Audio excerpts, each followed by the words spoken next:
Pumunta ako sa ABS-CBN, nagmakaawa ako naman, pwede ba akong makapaano lang? Tinanggap ang pera ko, sabi ko ito yung propaganda ko, maiksi lang, putang ABS na yan. Hindi nilabas. Kaya yung ABS, pag sa mga news, huwag kayong maniwala dyan. De, maraming TV. May TV5, aywan ko, GMA7, meron. Doon na lang kayo makinig. Ako, biktima kasi ako. Nagbayad ako, por nada. Alam mo, ang nilabas nila yung may TRO, sabi ng korte, huwag ninyong ilabas yan. Kasi ginamit ni Trillanos, isa pa rin yung gago. Di naman palaban. Yun yung gagong nagwarawara dyan sa Makati, kasi mag-revolt daw sila, tapos sinira yung peninsula. Ninakaw lahat ng tinidor, baso, lahat ng inom, bago nag-surrender sa pulis. Ako makagago po. Kaya nga, tinanong ko yung, bakit gano'n ito si Trillanes? Sabi nung isang Navy, sir, ang sikreto niyan, may alam ang doktor namin. Tinawag ko yung doktor, ano bang problema nandito? Minsan hindi dito, Mayor, sa baba.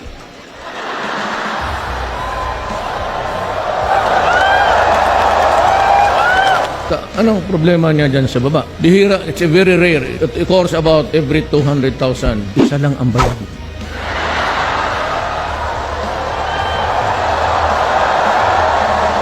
Totoo ka?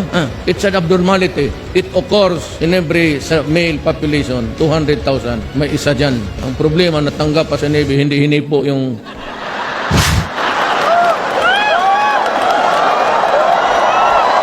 Huwag kayong kumpiyansa ha. Kaya itong akin, tatlo ito.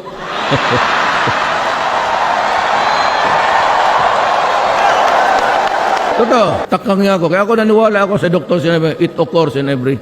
It could either be more than 2. Kaya, hindi na ako nagsabi sa kanya na, doktor, kasali ako doon sa 200. Pero, abnormality.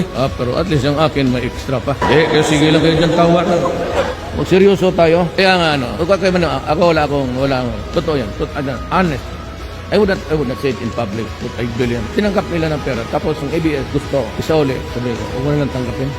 Buloy ko na lang yan sa... Itong Inquirer, ito ang gusto kong ipalabas sa inyo. Ang Inquirer, ang may-ari ng Dunkin Donut. Iyan ang... Tanong yung mga accountant dito. Sila yung may-ari niyan. About 5 years ago, they were assessed $1,800,000,000 taxes. Maniwala ko hindi. Inapil nila na inikot ng inikot, pabalik na pabalik. Pagdating kay Inares, they were only assessed 8 million.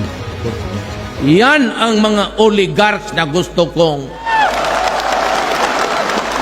Yang mga ungpin na mayaman, influensya, pag kung sinong administrasyon, lapitan lang. Ungpin, binigyan siya ng konsesyon ni Cory. Since then, until now, 1% lang. Everybody is paying 10% of their...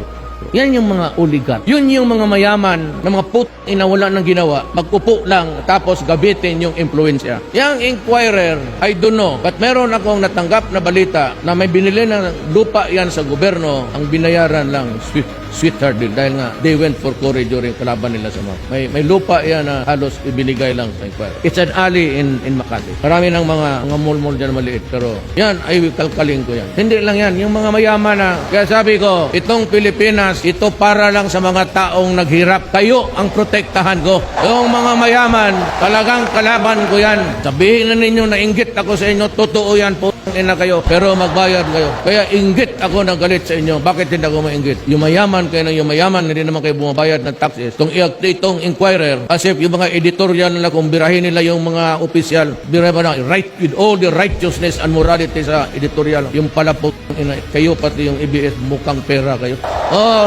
Ako lang rin makasabi ng minura ko yung Obama, kayo pa. Kaya kayong mga yayaman na yung mga tax evasion ninyo, magbayad kayo. Kaya si Lucio Tan, halos to the last day ng kampanya, habol ng habol sa akin yan. Kasi magusto magbigay ng pera. Yung si Mega World, sabi ko, ayaw ko. Kaya naman nanalo ako 6 million. Kaya nga, saan ko kinuha yung 6 million? Hindi naman ninyo ako kilala. Bakit binoto niyo ako? Why? Messaging. Alam naman niyo. Alam ko. Kaya nandito kayo kasi talagang mahirap lang tayo. Our country never grew talaga. But in the fullness of God's time, sigurado ako, basta wala lang korupsyon at makuha ko yung lahat ng taxes na hindi mo bayad ng mga animal na to. Lucio Tan has almost $1.30 billion. He has to pay. Lahat. He has to pay.